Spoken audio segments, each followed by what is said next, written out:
Vamos a hablar de fotografía clínica en oculoplástica. Entonces, primero es saber por qué es importante este tema. Primero, nos sirve mucho para comparar el preoperatorio y posoperatorio, para evaluar la condición preoperatoria y discutir la cirugía con el paciente. No es lo mismo lo que nosotros pensamos que quiere el paciente a lo que realmente quiere el paciente. Entonces, es muy importante con fotografía en mano mostrarle qué cosas se pueden mejorar, qué cosas no se mejoran con cirugía, para que estemos todos como en la misma página y que el paciente entienda lo que vamos a poder lograr con la cirugía y que él también esté de acuerdo. Es una ayuda visual durante la cirugía, ponerla impresa o en una pantalla en el quirófano sirve mucho para guiarse después de que infiltramos la anestesia, cambia pues toda la anatomía y tener esa referencia en el quirófano es muy importante. Para retroalimentación, luego de ver los resultados de tu cirugía, sentarte a ver el antes y el después de, de, de los pacientes para aprender de ti mismo y de tus errores. Recordar al paciente su estado preoperatorio. Muchas veces dicen, doctor, pero esta pequita yo no la tenía. Y yo, pues, imposible que yo te haya puesto una peca nueva, una arruga nueva.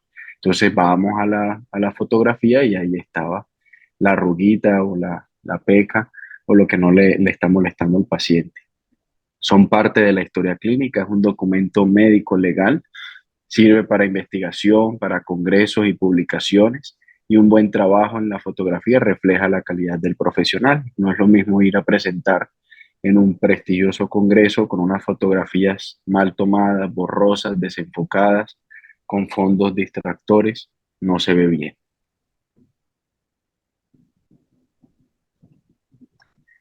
Es bien importante tener un consentimiento informado destinado para adquirir las fotografías y para potencialmente usarlas en medios y en congresos. Mi hermana es abogada especialista en derecho médico y ella me ayudó con las leyes colombianas, me ayudó a redactar ese consentimiento informado que no quedara tan largo como un documento de los abogados y que tuviera lo necesario para eh, para tener algún soporte. Eh, en resumen, habla de que necesito las fotografías. Si el paciente rechaza tomarse las fotografías, pues simplemente no se opera. Lo que sí tiene elección el paciente es si desea o no que sean usadas sus fotografías en medios de difusión o en congresos. De eso sí tiene la opción del paciente de negarse y se respeta completamente. Y en caso el- de estar en desacuerdo o de negar la publicación, también puede firmar abajo que derroca este consentimiento. Yo al final les paso un enlace de donde pueden sacar este para que puedan adaptarlo a sus países o a su práctica. Las claves de una buena fotografía clínica. Es muy importante ser constantes con el equipo a usar, los parámetros, la iluminación, el encuadre, las proyecciones, la distancia focal, el fondo, en general todos estos parámetros para que siempre la única diferencia, la única variable sea el paciente, el preoperatorio y posoperatorio, que no nos distraiga ninguna otra variable. Evitar sombras fuertes, la posición de la cabeza, que no quede la cabeza muy hacia atrás o hacia los lados.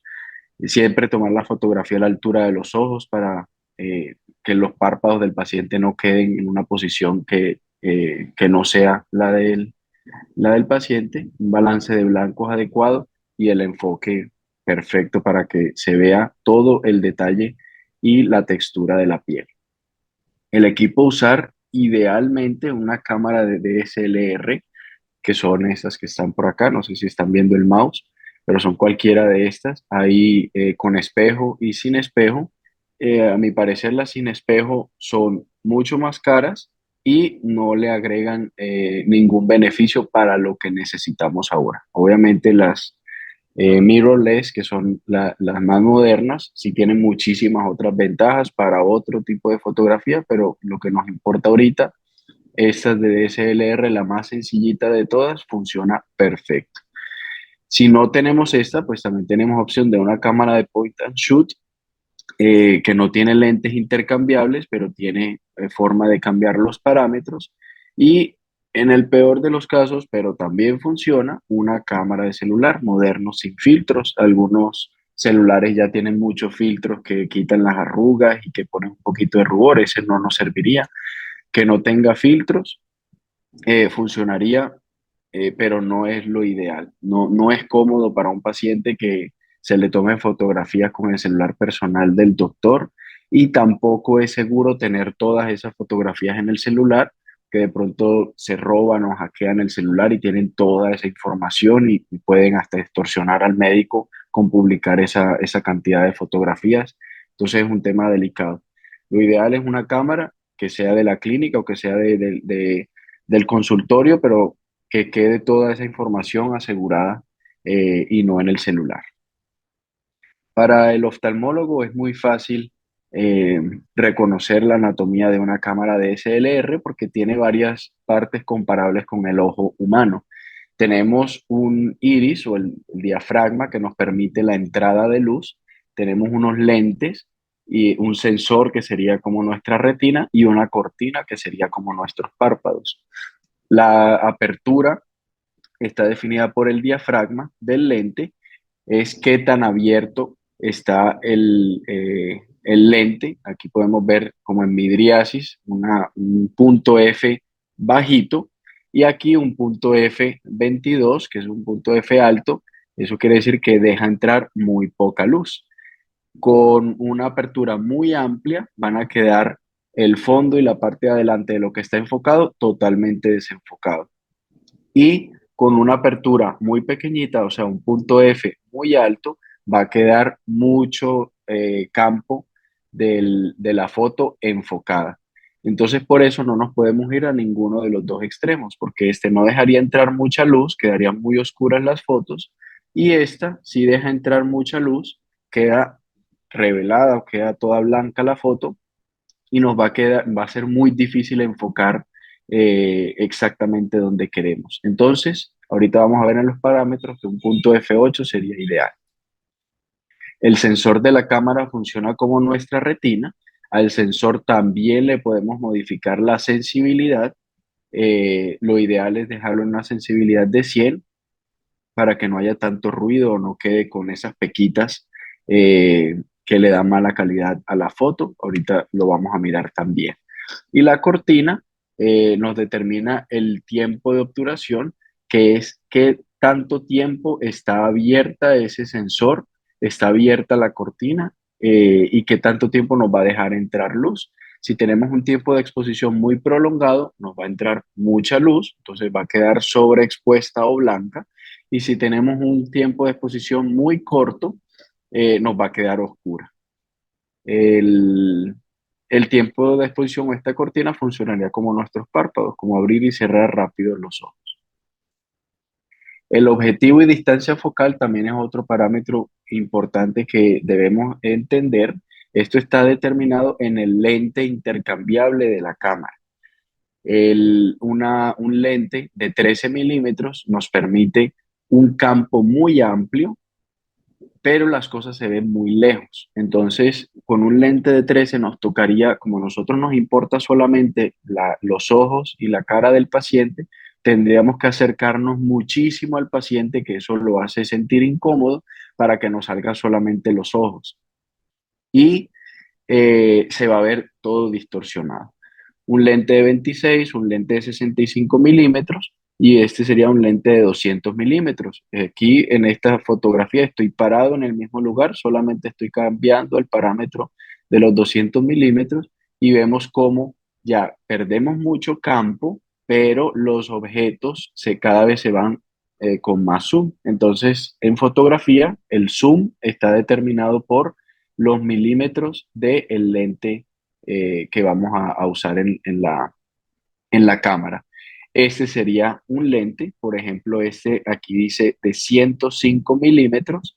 Los lentes prime de 105 solamente tienen ese zoom, no hacen zoom in, zoom out como otros lentes, que en este caso de fotografía en oculoplástica sería lo ideal, porque recuerden que hay que ser constantes. Si tenemos un zoom un lente con zoom. De pronto un día se nos olvida, ¿será que la tomé en 100? ¿Será que la tomé en 150? O no nos queda exactamente donde siempre lo tomamos. Entonces lo ideal es un lente prime que no cambie el zoom para que siempre se mantenga en los mismos 105 milímetros.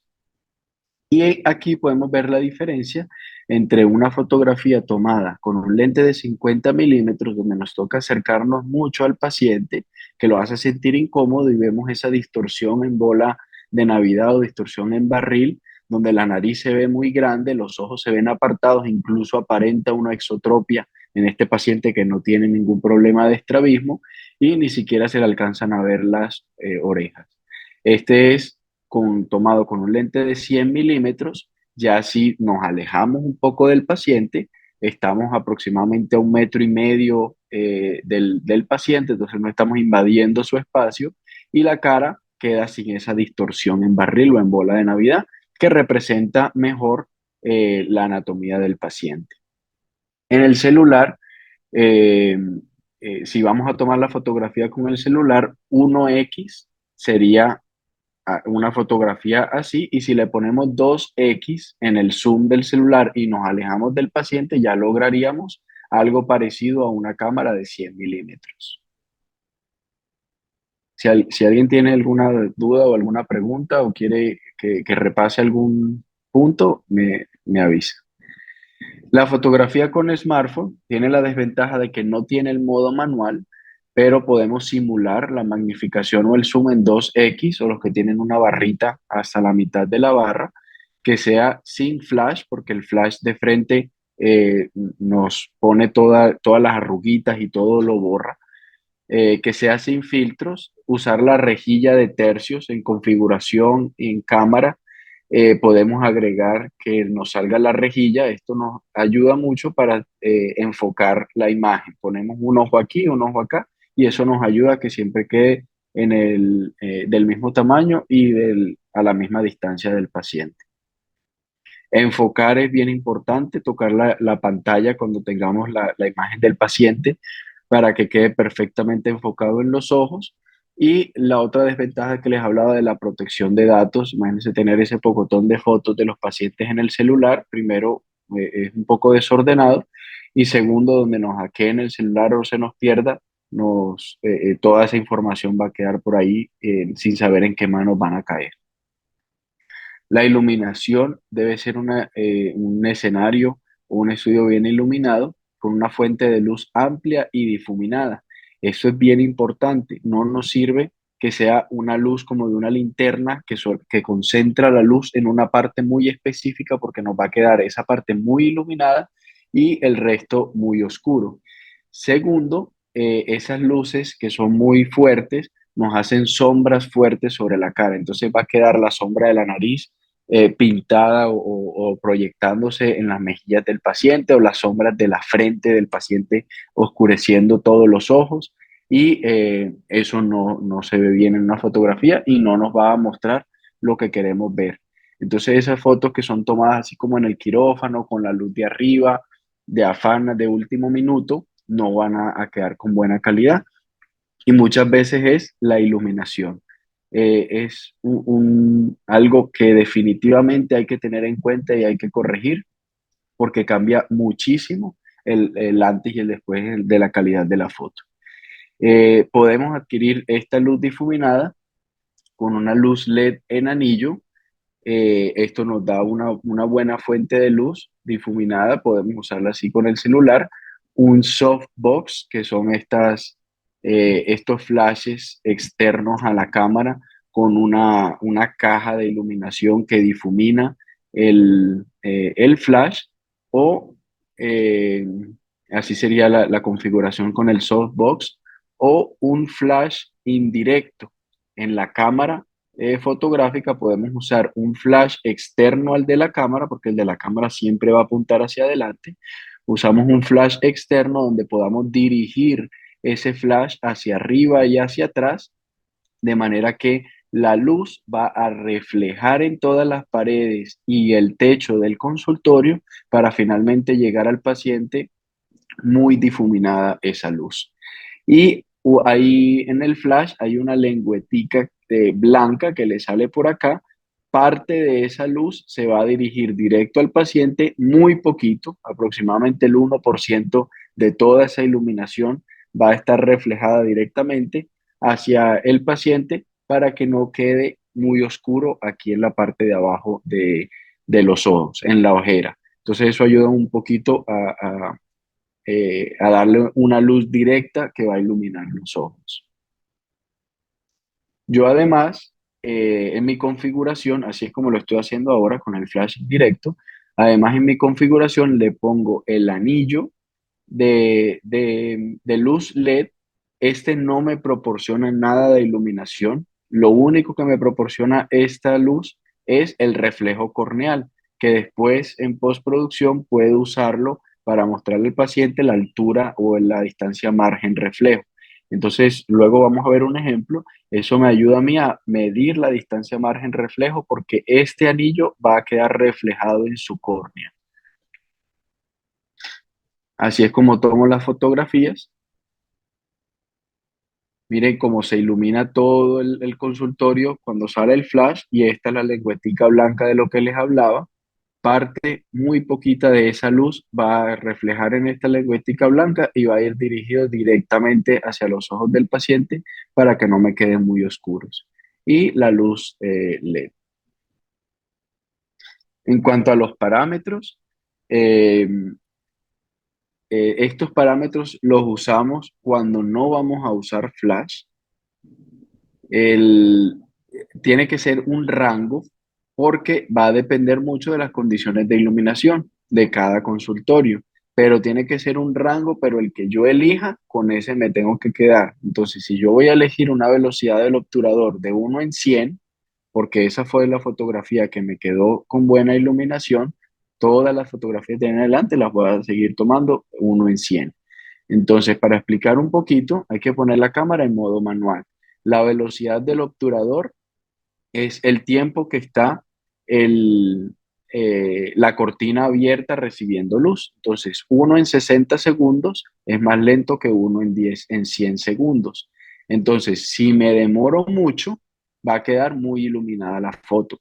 Si es muy rápido, va a quedar muy oscura. Entonces, me puedo mover entre estos dos números para adquirir la imagen. ¿Qué pasa si está muy oscura y me toca moverme a 1/20 o 1/10? Es una fotografía tomada muy lenta y ya corremos el riesgo de que salga borrosa la foto. Y más de 1 en 100 ya es una fotografía muy oscura. La apertura, que es lo que les hablaba de vidriasis y miosis, F8, entre F8 y F22. Menos de F8 ya es una apertura muy abierta, entonces va a ser muy difícil enfocar porque la distancia focal, la profundidad de foco va a ser muy estrecha, entonces va a quedar mucha parte de la cara del paciente desenfocada que no nos conviene. Y F22 queda muy bien enfocado todo el paciente, pero ya muy pequeñita la apertura y eso hace que no nos entre mucha luz, entonces nos va a quedar muy oscura la foto. El ISO es la sensibilidad del sensor. Lo ideal es ISO 100. Entre mayor este número, más sensible. Entonces nos van a quedar más iluminadas la fotografía. Entonces, si yo ya me moví acá, estoy en 1.60 y ya aquí estoy en F8 y no me entra mucha luz, entonces tengo dos opciones: mejorar la iluminación del consultorio del estudio donde estoy tomando la foto o subirle un poquito al ISO sin pasarme de 800. Usar el formato RAW para poder editar las fotografías después, editarlas en cuanto a iluminación y color. Y el objetivo, que es el lente, usar un objetivo de 105 milímetros. Entre 100 y 105 milímetros para fotografía de cara. Para fotografía de cuerpo, brazos, espalda, cuello, todas las otras partes del cuerpo que son más grandes, puede ser 50 milímetros, porque no tenemos que acercarnos tanto al paciente.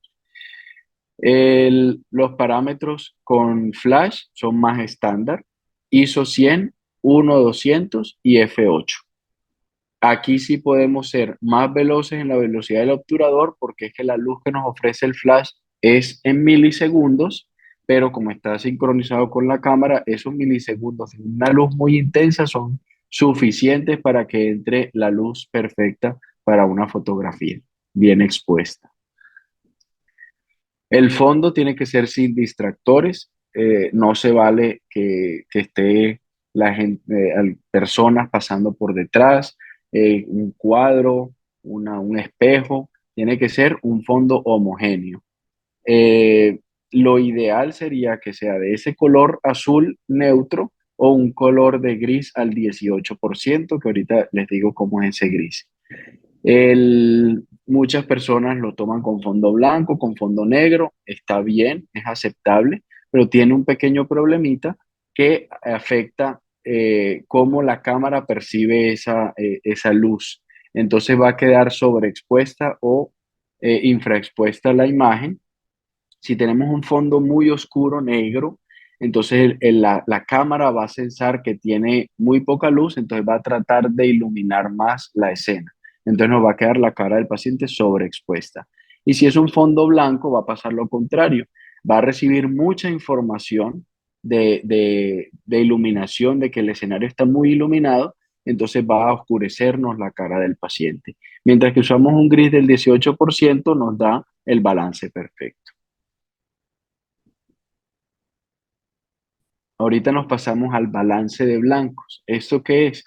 Es la temperatura del color. En fotografía, la temperatura del color se mide en Kelvin.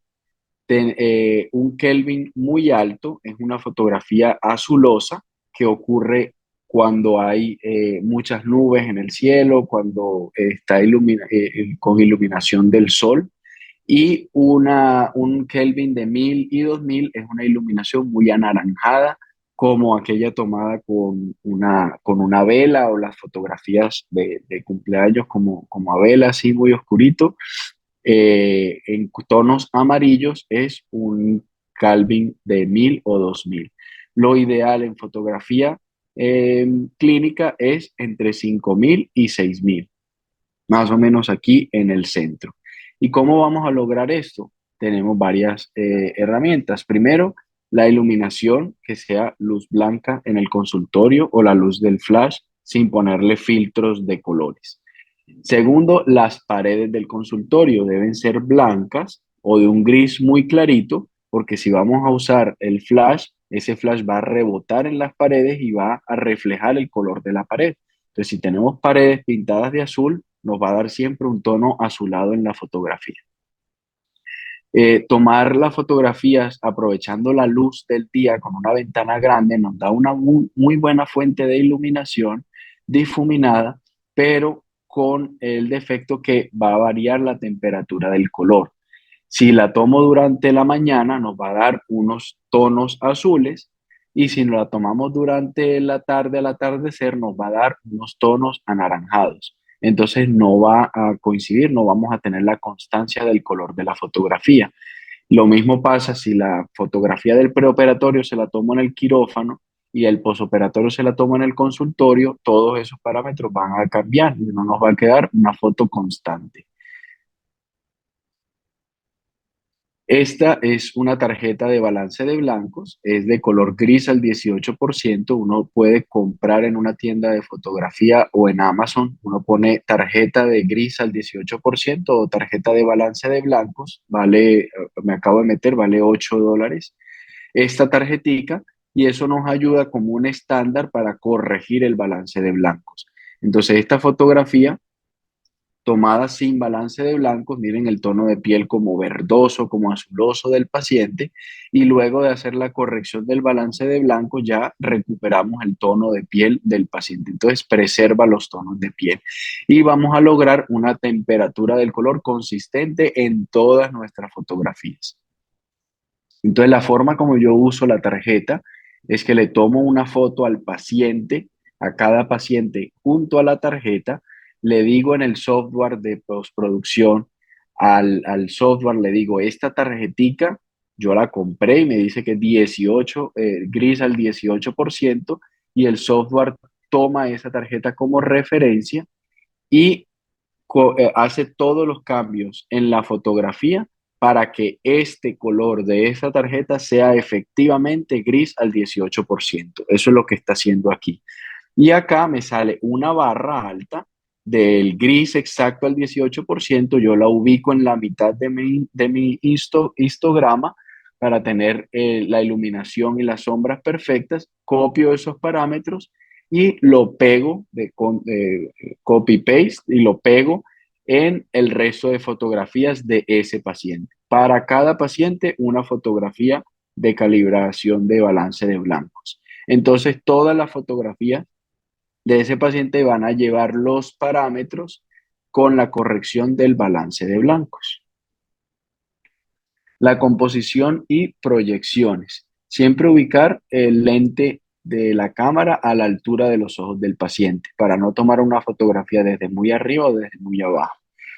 Con la cara del paciente derechito, conservando el plano de Frankfurt, que yo sé que es un plano radiológico, pero lo podemos simular más o menos con el reborde orbitario inferior y el canal auditivo externo, que estén alineados esas dos estructuras. Y así logramos que el paciente no esté con la cara ni muy hacia arriba ni muy hacia abajo. Siempre tomar la foto en sentido horizontal. En sentido vertical, pues no es que esté prohibido, pero se ve más profesional en sentido horizontal. Y si ya luego la voy a usar en Instagram o para un reel o algo, pues voy a tener la fotografía completa y luego la puedo recortar. 5 proyecciones.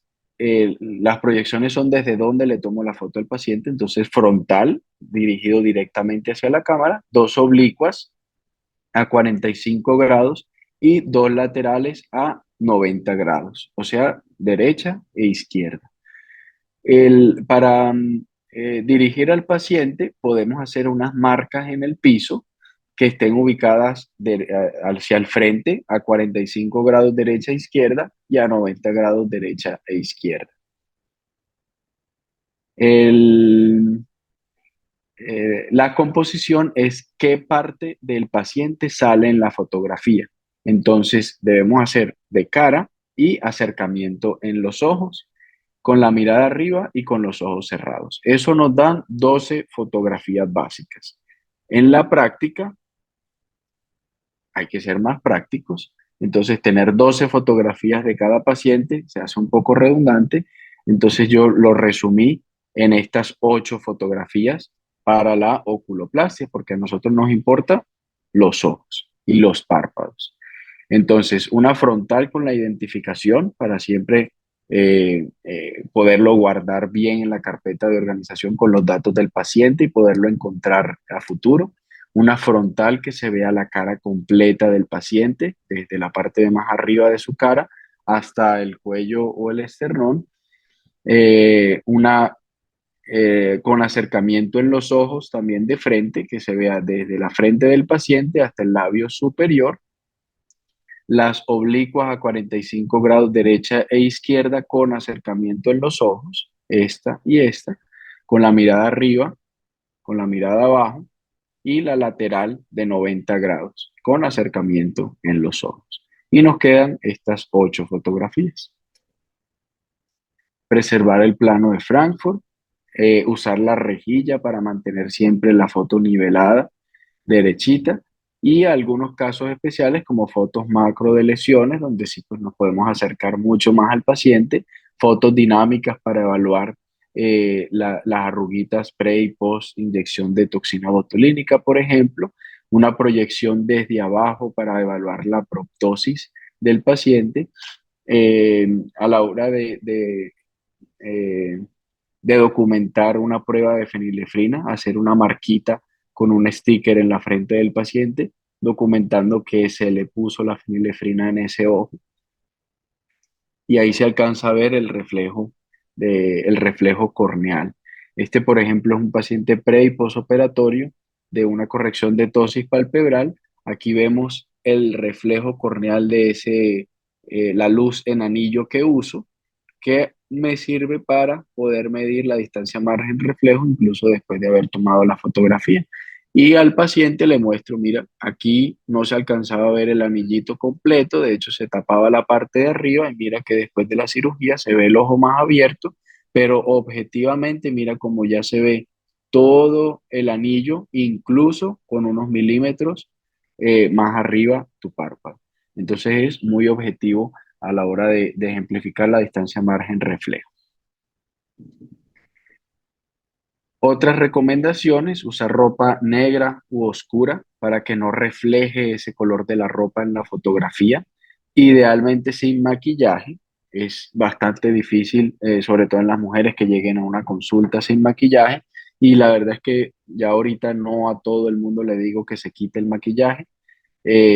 Solamente si de verdad viene con un maquillaje muy pesado que no va a funcionar bien en la fotografía, le digo que se lo retire. Si no, no es obligatorio. Sin fluoresceína, a no ser que eso sea lo que yo vaya a ejemplificar, tener eso muy pendiente. Si le hago prueba de fenilefrina por lo que necesite, tratar de tomar la fotografía otro día porque una foto con ese lagrimeo, con el amarillo de la fluoresceína se ve muy feo. O tomar la fotografía antes de hacer la prueba. Sin joyas que tapen mucho la cara, sin gafas, por supuesto, porque los reflejos no van a dejar ver bien los ojos, con el pelo recogido para que no tape la cara. Y otra cosa bien importante es organizar las fotos. Si uno es estándar y a todos los pacientes que operan le toma fotos, vas a quedar con un pocotón de fotografías. Y si no las organizas, no te van a servir de mucho porque va a ser muy difícil volverlas a encontrar. Entonces, la forma como yo lo organizo es, pongo cada carpeta, tengo una carpeta principal que dice fotografía pacientes. eh, Dentro de esa carpeta hay una carpeta para cada paciente que incluye el nombre en este orden, el año, el mes, el día, el nombre del paciente y la identificación del paciente. Eso me ayuda a que quede organizado cronológicamente.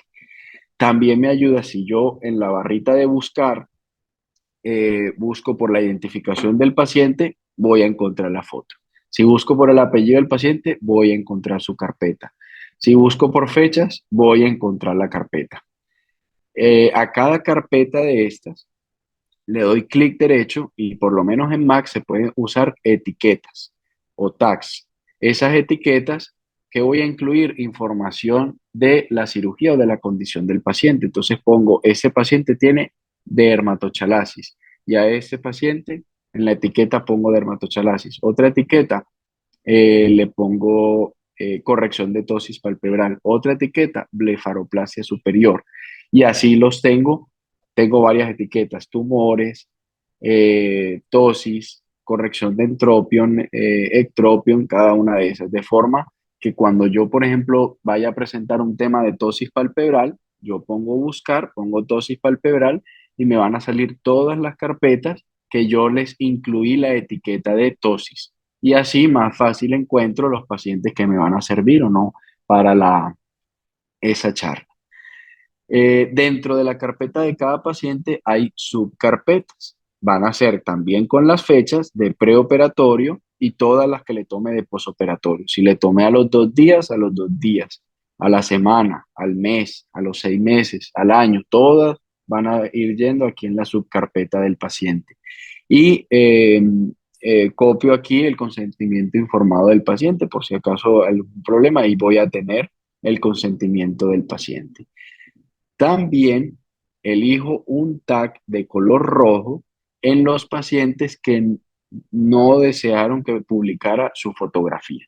Entonces le doy clic derecho y le pongo una etiqueta roja y me sale aquí un circulito rojo y ya yo sé que esos pacientes no accedieron a publicar sus fotografías.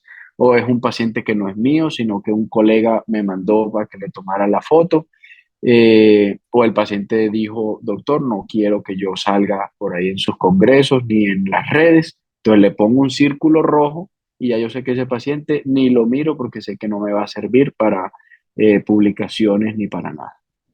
Y dentro de la carpeta están las 8 fotografías que le tomé en cada una de las venidas. Adicional, que esto sí no es obligatorio para nadie, pero adicional a esto, como los pacientes están pagando por el servicio de fotografía facial, pues yo les entrego una carpeta con sus fotos impresas, entonces le hago una pequeña edición donde está el logo de la clínica donde trabajo, el nombre del paciente, la fecha, como un estudio, como si estuvieran pagando un examen preoperatorio. Entonces se los entrego como tal organizado en una carpeta. Errores comunes que cometemos en esta fotografía, por ejemplo, así en sentido vertical, con un iPhone, no tomando en cuenta lo del fondo. Hay fondos distractores con la doctora por allá lavándose las manos, la cara del paciente muy alejada, no vemos los detalles de los ojos y no está dirigido directamente, sino que el paciente está eh, girando la cabeza hacia la derecha. La distancia focal que vimos ahorita, con una distancia de 50 milímetros o 1x en el celular, y esta ya corregida con las 100 milímetros o 105 milímetros o poniendo 2x en el celular, vemos cómo mejora esa distorsión en barril. El balance de blanco, esta es una fotografía con un balance muy hacia los tonos azules y esta muy hacia los tonos amarillos, cuando en realidad la fotografía bien balanceada sería esta. Entonces, si tomamos una foto pre, queda así, la posoperatoria queda toda amarillosa, pues eso no se ve bien. Y son errores que uno ve mucho en los papers y en los congresos. Otro error común, un flash de frente dirigido hacia la cara del paciente. Vemos esas sombras fuertes, esos contrastes fuertes entre lo oscuro y lo claro. Aquí vemos esta sombra muy marcada en el yo del paciente. No vemos las arruguitas y la textura de la cara. Casi que no se ve ni siquiera en los surcos nasogenianos, ni las arruguitas de los párpados, ni las bolsas de grasa. Eso no nos conviene. Esta es una fotografía ya tomada con la corrección, dirigiendo el flash hacia arriba. Podemos ver unas sombras más suaves, más difuminadas. Podemos ver todos los detalles, las arruguitas de la paciente. Se evalúa muy bien la dermatochalasis, las bolsitas, los surcos nasogenianos, todo se nota más. Este es un ejemplo de todo el proceso. Este es tomado con el celular, porque sé que es lo que tenemos todos en el bolsillo todo el tiempo. Aquí estamos evaluando el fondo gris. Aquí una foto con y sin el balance de blancos, sin incluir el gris. La cámara batalla mucho para ver que si es los tonos de piel o no. Aquí está sin balance y con balance de blancos. Aquí vamos a hacer las proyecciones. Aquí hacemos el ejemplo de cómo sería la fotografía de los ojos tomada en 1x. Miren todo lo que nos toca acercarnos al paciente para que solamente salgan los ojos. Una foto muy incómoda para el paciente y con esa distorsión en barril. Solamente con poner 2x y alejarnos un poco del paciente, incluso mejor con la cámara en 105 milímetros, no vamos a estar invadiendo tanto al paciente. La fotografía de la cara debe salir desde el pelo hasta el cuello del paciente. La fotografía de acercamiento, ya si necesitamos solo que nos salga desde la frente hasta la punta de la nariz o un poquito el labio superior y a los lados que alcancen a salir un poco las orejas.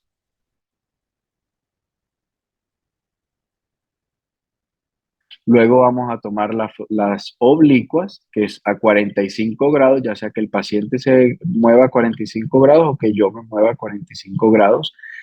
Para tener una referencia en el paciente, vamos a hacer coincidir la eminencia malar con la punta de la nariz. Eso nos da, ahí hacemos coincidir en la fotografía, la eminencia malar con la punta de la nariz y eso nos da una fotografía aproximadamente a 45 grados. Esta es la oblicua del otro lado. Volvemos, hacemos coincidir en la fotografía la eminencia malar con la punta de la nariz y nos da una fotografía aproximada de 45 grados. Y luego procedemos a la oblicua, es decir, le decimos al paciente que se voltee, a la lateral, perdón, que se voltee para que el fondo nos siga saliendo, el fondo gris.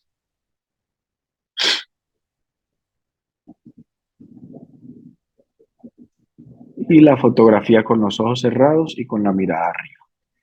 Este es un paper eh, eh, que publicamos en el Archivo Brasileros de Oftalmología con la doctora Juliana Barbie, que fue la directora eh, de este proyecto. Me invitó, ya tenían, la verdad, tenían bastante adelantado todo el protocolo. Yo ayudé como en la fase final de publicación y está muy chévere, está de acceso gratuito. Eh, Describe en detalle todo lo que les acabé de decir. La doctora Barbie también toma la fotografía con el flash indirecto, como les mostré, y ahí está explicado en detalle todos los parámetros que quiere decir el ISO, que quiere decir la apertura, todos esos parámetros de fotografía que nos da miedo a veces comprar una cámara fotográfica por el miedo a no entender cómo se toman en fotografía manual. Todo está muy bien explicado en este artículo. Aquí les voy a pasar por el chat del Zoom estos enlaces, el enlace del artículo, el enlace en mi LinkedIn. Hay un artículo banal, pues no publicado en revista científica, también en detalle de todo lo que acabamos de hablar hoy. Y también en este archivo está el detalle de cómo organizo las fotografías. Este es un video de YouTube, también que subí hace ratico en la época de los webinars de pandemia. Y aquí en esta página, en este enlace, está el consentimiento informado en PDF para que lo puedan descargar y adaptar a sus prácticas. Y listo. Muchas gracias por su atención. Excelente toda la información que nos ha dado el doctor. Julián, Con muchísimo gusto. ¿Qué dudas sí, tienen? exacto, estamos preguntando qué dudas tienen, ¿no? Toda la audiencia. No sé si tienen alguna pregunta o también pueden, si no desean activar su micrófono, también lo pueden hacer por el chat para que nos puedan dar sus preguntas. Muy interesante, doctor Julián. Quería preguntarle a usted qué opina de tomar las fotos con un fondo negro, o sea, la pared negra oscura, que también he visto algunos Sí. colegas que toman así. Ajá. Entonces, con el fondo negro, la verdad se ven muy cool las fotos, se ve muy chévere con el fondo negro. Tiene dos cosas que no me gustan. Uno, el pelo oscuro pareciera que el paciente perdiera la cabeza o que quedara calvo. Yo sé que nosotros no nos enfocamos en el pelo, pero la foto se ve rara. Cuando pareciera que solamente fuera la silueta y que de aquí para atrás no tuviera ni pelo, ni cabeza, ni nada. Entonces, esa partecita no me gusta del fondo negro. Y lo segundo es que cuando el fondo está negro, la cámara va a sensar que está muy oscuro todo. Entonces, yo sé que eso en modo manual no altera, porque uno en modo manual puede mover en postproducción qué tanta luz quiero que quede la foto, pero en un celular va a sensar que está muy oscura la foto y va a tratar de subirle la exposición. Entonces va a quedar la cara del paciente más iluminada de lo que debería o sobreexpuesta. Entonces esas serían las dos desventajas del fondo negro, pero quedan muy bien las fotos también. Y, Una pregunta. doctor, y Oh, perdón, ¿y registrar las fotos, guardarlas en un iPad también es aconsejable o no? No mucho. Es que en el iPad es muy chévere porque fácilmente se los muestro a los pacientes, pero yo en el iPad dejo como las fotos que me dan mucho ejemplo que yo sé que voy a usar. No me gustaría tener todo el repertorio de fotografías en el iPad por el miedo de que lo deje, de que me lo roben y de que quede en otras manos que puedan acceder a todos esos archivos de las fotografías. Entonces yo en el iPad solamente tengo los que yo sé que me van a servir de ejemplo para mostrarle a algún paciente que tenga dudas de su cirugía o de doctor, yo no quiero que se me vea la cicatriz, pues yo Tengo ahí unas fotos que les muestro, pero son poquitas las que tengo en el iPad. Principalmente por eso, para no tenerlas eh, por ahí que se me puedan perder. Las fotografías de los pacientes yo las tengo en un disco duro externo que se quedan en el consultorio. Entonces, muy difícil que lo roben o que queden en otras manos.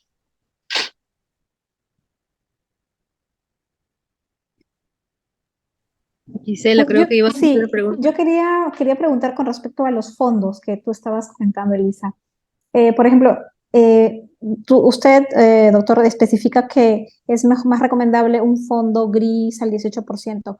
Ese fondo, ¿cómo es que uno lo manda a hacer o ¿Cómo digamos, lo consigues? cómo lo Ajá. consigue? En mi caso, por Sí, ejemplo, perdón, en mi caso, yo mandé poner un roller negro. Yo he estado usando el roller negro mucho tiempo, ¿no? Pero si yo, por ejemplo, quiero mandar poner un roller, ¿hay forma de conseguir un roller en ese color? ¿O es que uno tiene que mandarlo preparar? ajá. Entonces, mira, la forma como yo lo hice es que me compré, obviamente, pues también porque a mí me gusta la fotografía, entonces yo tenía Ujú. la tarjetica esta ahí está viendo mi pantalla, ¿cierto? Sí, Yo tenía la tarjetica esta de balance de blancos en color gris 18%. Es que así se llama, tarjeta gris de equilibrio de blancos al 18%. En cualquier tienda de fotografía lo consiguen y en Amazon también. $8 vale.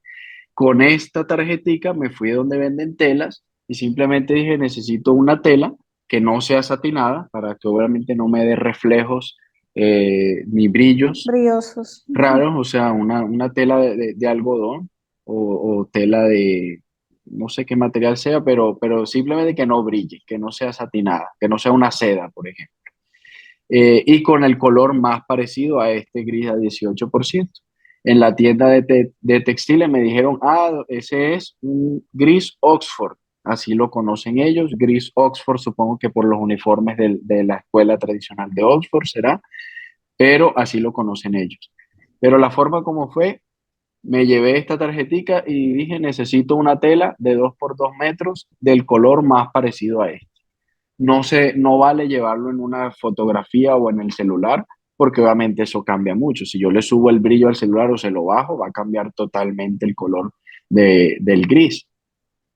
Entonces lo ideal es llevar la tarjetica que ya está estandarizada y medida para que sea un gris a 18%. Y así fue como hice. Muy bien. Tenemos acá una pregunta, me parece, sí. Bueno, le Ajá. felicitan por su charla. ¿Alguna recomendación para la toma de lesiones focales como tumoraciones? Ujú. Entonces, para lesiones más focales, ese lente prime que uso de 105 milímetros también está catalogado como un lente macro. Los lentes macro permiten que uno se acerque muchísimo, hasta 2 centímetros de cerca de una lesión o de la cara y mantiene el foco perfecto. Entonces esos lentes prime de 105 milímetros funcionan muy bien también para lesiones tumorales. Y con respecto a la iluminación, entre más cerca uno esté, entre las fotografías de macro necesitan mayor iluminación. Entonces, ya sea que tenga ese flash externo apuntado ahí sí directamente contra la lesión para tener algo de relieve. Como el flash externo está más arriba que de donde toma la foto, entonces no nos va a borrar el relieve como tal, o sea, nos va a dar una iluminación que viene desde un ángulo diferente al que estoy tomando la foto y eso nos permite dar cierta sensación de profundidad o de relieve para esas lesiones pequeñas. Si tomamos una foto con un flash que está totalmente dirigido hacia el frente, va a quedar todo sin sombras, va a parecer una lesión plana, que no es lo ideal si estamos tratando de ejemplificar alguna lesión. Y hay otros lentes y otros flashes que se llaman flashes de macro que se fijan al objetivo que es al lente y la iluminación está muy, muy, muy cerquita de la lesión. esa también es otra opción, pero sería comprar otro flash adicional. Y yo, la verdad, pues tengo los dos y me gusta más cómo queda con el flash que viene de más arribita, por lo que digo que le da un poquito más de sensación de relieve porque no ilumina homogéneamente toda la lesión y eso hace que se vea que está sobre levantada la lesión que quiero tomar. Entonces así es como tomo lesiones pequeñas. Ok, por ejemplo, ¿usas cámara siempre o también usas, por ejemplo, la cámara de la lámpara de hendidura o las dos siempre Ujú. las tomas o Sí, prefieres más la fotografía de tu cámara? con la lámpara de hendidura también tomo lesiones, pero más que todo de conjuntiva o de iris o en la córnea. Si es párpados, me funciona perfectamente la cámara, pero específicamente con el lente de 105 que me permite hacer macrofotografía. Pero también uso la lámpara de hendidura para ya lesiones en iris, córnea y conjuntiva. Y esa lente para macrofotografía la consigues en cualquier, o la pides por Amazon o Sí, los digamos, lentes, hay unos lentes que son genéricos, que no ujú, son de la marca de la cámara. Entonces uno puede escoger, por ejemplo, un lente Sigma, que es una marca genérica, pero hay que especificar que mi cámara es una Nikon o mi cámara es una Canon porque el montaje es diferente. Si es de marcas, pues si mi cámara es Nikon, tiene que ser un lente Nikon. Si cámara es Canon, tiene que ser un lente Canon y así sucesivamente. Pero todas las marcas de lentes tienen una variedad gigante de tipos de lentes. Entonces la idea es conseguir el lente Prime, que quiere decir que no cambia el enfoque, no es como esos que sale todo ese chorizo como de las fotografías de deporte que sale una cámara así larguísima. Entonces un lente prime que de 105 o de 100 milímetros, o sea que no es variable el zoom, que es estándar. perfecto, perfecto. No Acá fue una Pepe lesión Velasco tumoral. Ajá, nos vamos dice a si tienes buscar alguna una. fotografía como para ver una Sí, demostración. ujú. A buscar aquí alguna. Estoy haciendo lo que les hablé ahorita. Escribo tumor y me salen todas las etiquetas de los tumores y aquí ya encontré una.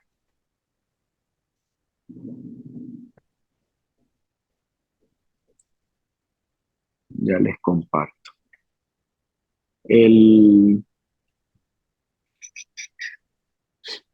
yo usé ambos fondos. A ver si aquí para compartirles todo. Antes usaba el fondo azul, luego, ahí ya están viendo, ¿cierto?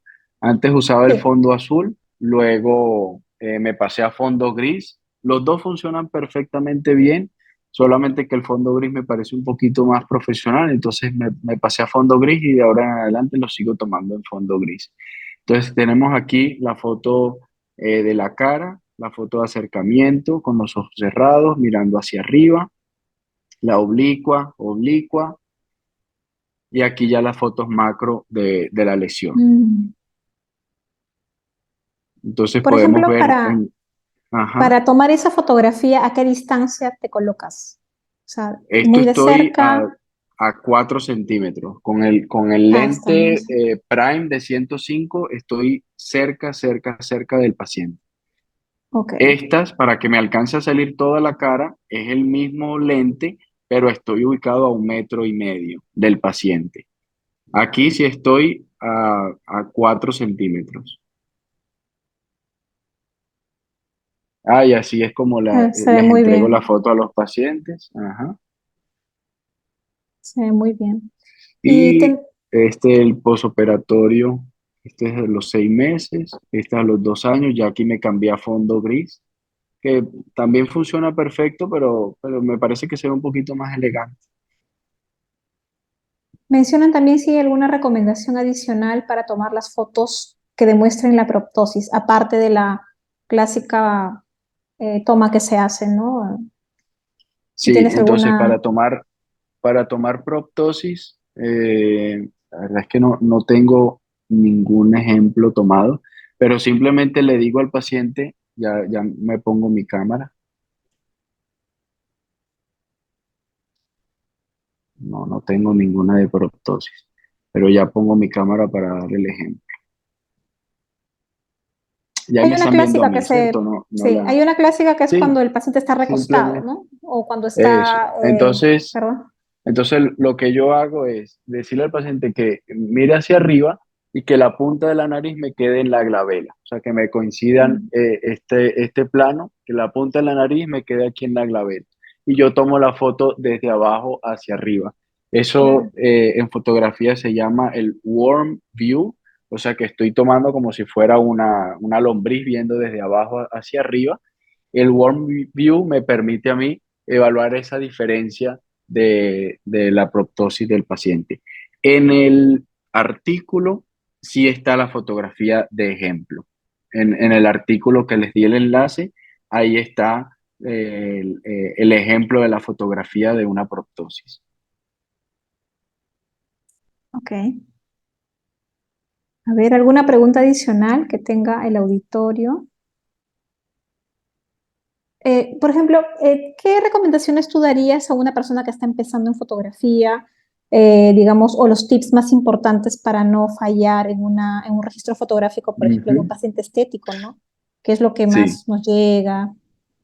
Entonces, si ya es oculoplástico, ya está metido de lleno en esto. Entonces, ya que compre una cámara de DSLR. Porque, o sea, si este es en oftalmología, si es fellow, si va a mirar si quiere oculoplástica o si va a ver si se quiere dedicar a la estética, pues que ensaye primero con el celular, que la verdad que las fotos quedan súper bien, pero no es lo ideal. Pero si ya es oculoplástico, ya está metido en la parte estética, que necesita unas fotografías profesionales, es bien importante la cámara. El, Hay cámaras, la Canon Rebel, que es como la más basiquita para principiantes, esa tiene todos los parámetros que uno necesita. La cámara, no me sé muy bien los precios, pero debe estar tal vez como 600 o $700. No es barato, pero sí es algo que hay que invertir. El flash, los flashes de la marca de la cámara tienden a ser mucho más costosos que los flashes genéricos y la verdad es que funcionan bastante bien los genéricos también. Tengo el flash de marca Neewer, que fue el que les mostré ahí en la fotografía, en la presentación, y me ha funcionado perfecto. Eso se adapta y se conecta directamente a la cámara, entonces está sincronizado.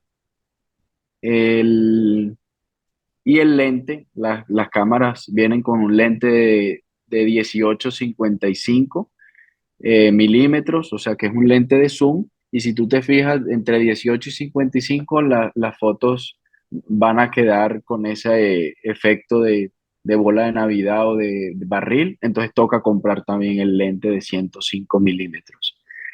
Eso es lo más costoso que hay que comprar. Ok, Pero también bien importante el fondo, que vale lo que vale una tela de 2 por 2 metros. Entonces, ese sería como lo principal o lo primerito para tener toda la parte de la fotografía bien montada. excelente, todas esas recomendaciones. Eh, con respecto al ring light, para lo que es el reflejo pupilar, ¿no? Cuando estás haciendo Ujú. la evaluación de tosis, el ring light tú lo posicionas a un costado de ti, ¿no? Que estás, cuando estás tomando la foto, o, según en el Sí, video creo de que pusiste, frente. Lo ¿dónde va el ring pongo, light? lo pongo entre el paciente y yo, Ujú. y yo tomo la foto a través del anillo. Voy a abrir otra vez la presentación.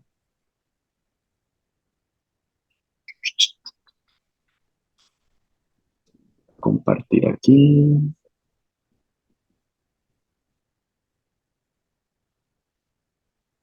Listo. Entonces, en el diagrama está el paciente, el anillo, y yo tomo la foto a través del centro del anillo.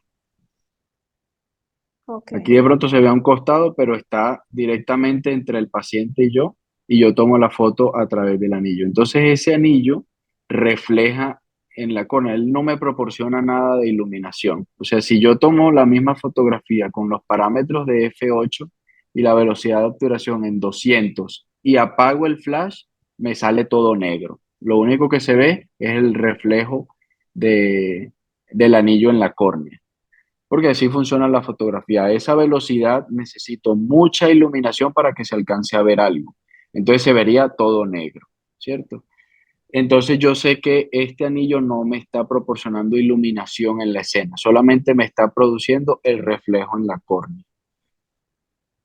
Y es así, yo tomo la foto directamente a través del anillo y yo sé que el anillo está perfectamente centrado en la córnea del paciente. Muy bien. ¿Alguna pregunta adicional del auditorio? Bueno, yo quisiera felicitar al doctor Espinosa, excelente presentación, realmente es muy importante que todos aprendamos de este campo que es realmente, para empezar, un poco desconocido al inicio, pero debemos aprenderlo y hacerlo bien, ¿no? La importancia ya nos la explicó el doctor, incluso aspectos médico-legales que se implican con este tipo de registros. Entonces todos debemos Sí, aprender, ¿no? Y guardar bien nuestras fotos pre y post. Bueno, muchísimas gracias, doctor Julián Espinosa. Excelente presentación. Vamos a estarlo invitando con seguridad a futuro. Gracias también a todos los presentes. Gracias, Gisela, por tu coordinación y moderación. Gracias a todos. Nos estaremos viendo pronto. Este miércoles empieza nuestro Congreso Nacional de Oftalmología. Nos veremos ahí. Espero que todos vayan. Es a las 3 de la tarde y el jueves es nuestro taller, también en la tarde. ¿No? Gracias a todos. Buenas noches. Gracias, doctor Espinosa, nuevamente. perfecto. Con mucho gusto. A ustedes. Muchas gracias por Hasta todo luego. su Chao. conocimiento. Gracias. Bye. Buenas noches. Chao.